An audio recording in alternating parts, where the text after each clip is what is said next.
It can really only be one way or the other.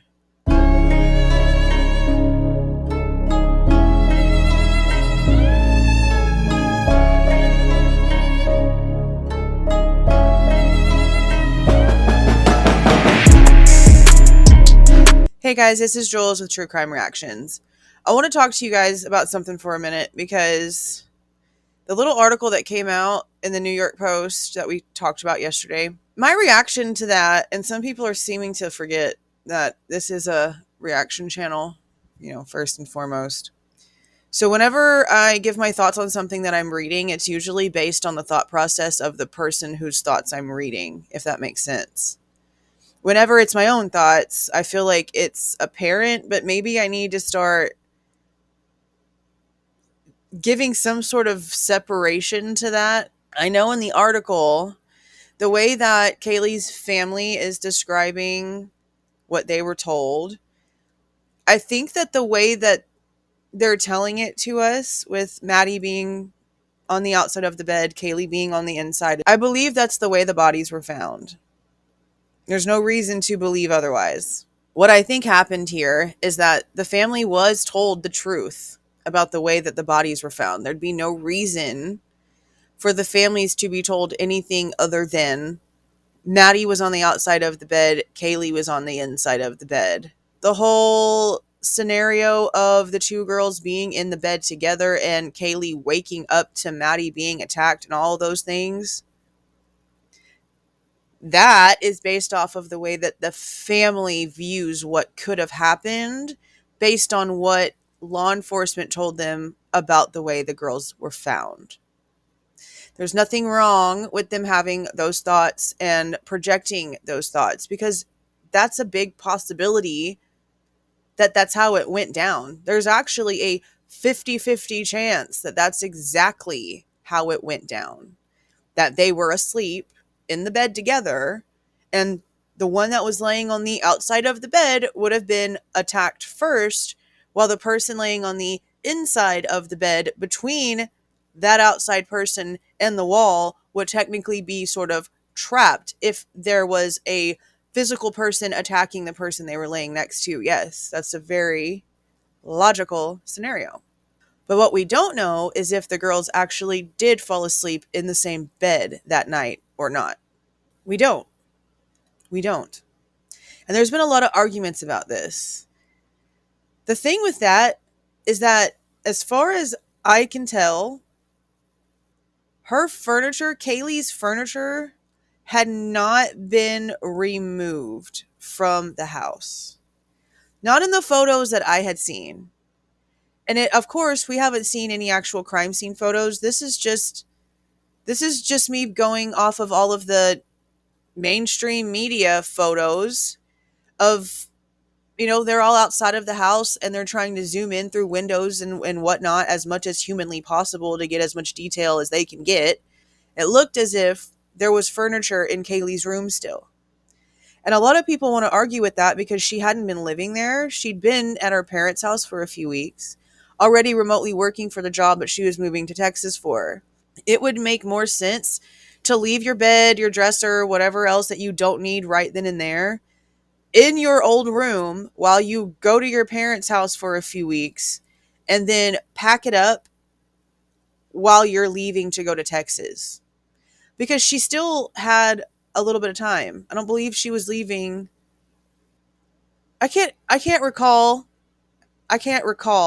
exactly when Kaylee was supposed to be actually leaving to go to Texas. Time-wise between then and the incident. I just know it was going to be really soon. From what I remember, it was going to be really, really, really, really soon. The problem is Murphy. The problem to me is Murphy. That's why I don't believe she fell asleep in Maddie's room. Okay, to me, before anything, the way that I envisioned this incident was that Murphy might have woken up and started moving around because both things technically, someone in the house and the DoorDash showing up. Because Dylan says she hears someone say, someone's here. She said it sounds like it was Kaylee, but it might have been one of the other people in the house. To me, that's either the dog sort of alerting to hearing someone walking around the house, or hearing the tires up against the road and seeing the headlights. But something, if not both things, would have been a reason for that whole "I think someone's here" or "someone's here" comment that Dylan apparently heard. You can hear that, but you can't hear screaming. I don't understand that. So to me, Kaylee had gotten up, walked out of her bedroom, shut the door behind her, leaving Murphy in the room to keep him out from running all over the house and having to wake up the rest of the house, from having to go around and get him to listen. He's a puppy. I know that's how my dogs are. So she left him in the room to go down and check on Maddie in Maddie's room, and interrupted what was happening. That's why whenever the Goncalveses came out and said that Kaylee's wounds seemed to be more aggressive, to me it made sense that she would have startled the assailant, interrupted what they were doing, and there was massive anger and rage in that interruption. And that massive anger and rage would have been very audible. Very audible. Now, what I don't get, and this touches again back on what we talked about yesterday. Now, I can understand maybe the whole Maddie situation, if this is how it went down. I could understand if maybe what was going on with Maddie wasn't as noisy. If they were in separate bedrooms, if they had fallen asleep in their own prospective bedrooms, and the person had somehow silently snuck in and had gotten into Maddie's room, there's a possibility the person had no idea about the DoorDash. Maybe they were using the fact that the DoorDash would have been a distraction to the other people, so they weren't paying attention to what was going on upstairs with Maddie. That's a possibility too I hadn't thought of till now. And that's basing it on if Maddie was actually going to be the only target here. Which I never felt like it was Kaylee completely. I felt more concrete on it being Maddie, just because of the order of death here. But then again, and I've said this I don't even know how many times, for someone that was stalking her, should have been, in this case, stalking her according to everything else. You choose the one weekend where her best friend comes back last minute after she'd been alone and vulnerable up on that third floor by herself for weeks now at this point, because Kaylee been at her parents'. And honestly, I really wish we knew the reason for that. I don't think we ever got the reason for why Kaylee was at her parents' house. Because that could matter too. And that's another reason why this case is such a headache to me, because I can't let go of the fact that we were told from the beginning, from everyone, including Kaylee's family, that she was hesitant as hell to go back that weekend. She didn't want to. She was supposed to be a +1 with Dylan at some party or something. And she didn't want to go. She was hesitant to go back. It wasn't until she wanted to surprise Maddie with her car, with her Range Rover, that she went back. Why was she not there to begin with, knowing that she was going to be leaving? I mean, I guess she could have been trying to spend time with her family, because she was going to be going off to Texas real soon and not seeing them for a while, and they seem real close-knit. But moving back, not just hanging out and going back every now and then. Like, she'd been there for weeks. And that it could have been just that innocent of a reason, but her hesitance that her own family has came forward with in going back is the reason why I wish we had more details on why she wasn't there to begin with. Why didn't she want to go back as a +1 with Dylan? But then changed her mind and wanted to go back just to surprise Maddie with a Range Rover. And this is another thing about the Range Rover, because people need to chill, bro. A lot of people are freaking out because she's, young with this Range Rover. Oh, it's drug money. Oh, it's drug money. Have you ever heard of a down payment and signing a contract? What you mean? I don't understand people. Y'all forget financing is a thing, okay? She didn't pay straight cash for that damn Range Rover. It's not drug money. It's not whatever people are trying to say when it comes to her having that freaking kind of car. She had a job. She was working remotely. She was getting a paycheck. She put a down payment down, showed proof of income, had her credit score ran, all those good things, and was going to have to make monthly payments on it, guys. Calm down. But where the girls actually fell asleep that night would kind of help unravel some of this. Because like I said, did the person come in and see just Maddie and then get interrupted by Kaylee walking in the door like I originally thought happened? Or did the person come in and actually see two girls laying in the bed together, and Kaylee, for some reason, put Murphy in her room, her old room with the door shut? But the only real determining thing is like, where's her charger? Where's her phone charger? Because if her phone charger was plugged in her bedroom, that's where she slept. If her phone charger was plugged into Maddie's room, that's where she slept. If it's not plugged in, if it wasn't plugged in at the time that the crime scene, unfolded, then I don't know how we're going to figure that out. Because I feel like that's really the only way. And I know some people are going to be in the comments, I plug my phone in a whole other room. Okay, well, I don't. And Kaylee sure don't seem like the person that would either. She wanted to be FBI. She seemed extremely vigilant. She seemed aware of her surroundings. She'd tried to help in a missing persons case by reporting a possible sighting before. She followed Chronicles of Olivia because she was obsessed with true crime, just like the rest of us that are now obsessed with her story. I highly doubt that she would have had her phone not within arm's reach of her. I'm not even a phone person. I don't have any of my social media on my phone. I don't talk to people, okay? I don't have people that I talk to on a daily basis to where I am having to constantly have conversations in text message or constantly get phone calls. I don't talk to people. I don't talk to, I don't really have a life like that. I just don't. So while my phone is constantly within reach of me, I'm not always on it. And even someone who's not constantly on social media and taking selfies and things like these girls do, I'm still very much within range of my phone. Even before my current situation of me needing to be more vigilant than I already was. My phone was constantly in the room with me, somewhere next to me. Even if my son is on it playing games, he's in the room with me in case I have to take it from his little bitty grubby 5-year-old fingers and make a 911 call. Okay?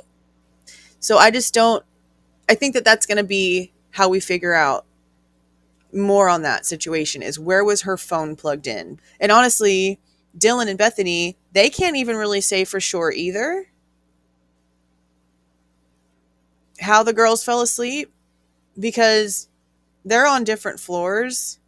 And once the girls are on the third floor, a change of plan on whose bed they're sleeping in or what rooms are getting slept in is not something that you just need to announce. Now, really, the way that the girls fell on each other is going to be a big determining factor too. Because we've kind of heard a couple things. Because from what I remember, and you guys in the comments, if I'm crazy, let me know. If you remember hearing this stuff too, let me know.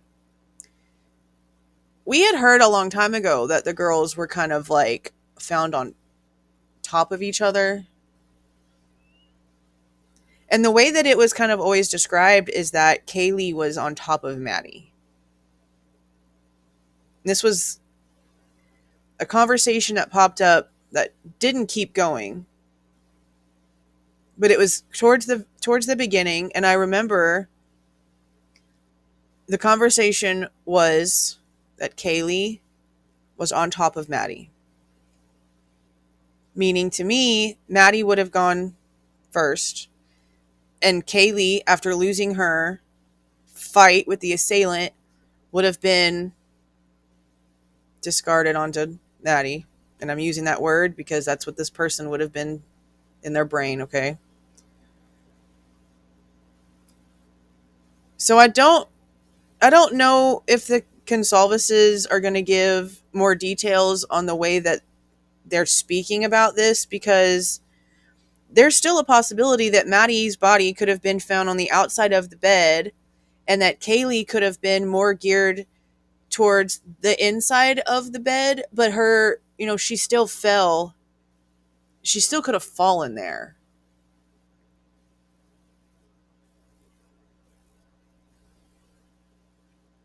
So that's the other question. Was she laying there already asleep? Or did she walk in, get attacked, and then landed on top of Maddie?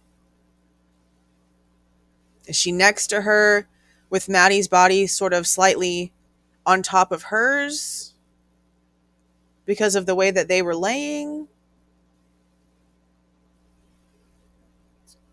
Or is Maddie underneath her because she fell on top of her, but just landed more towards the inside of the bed? See, those are the things that we don't really know.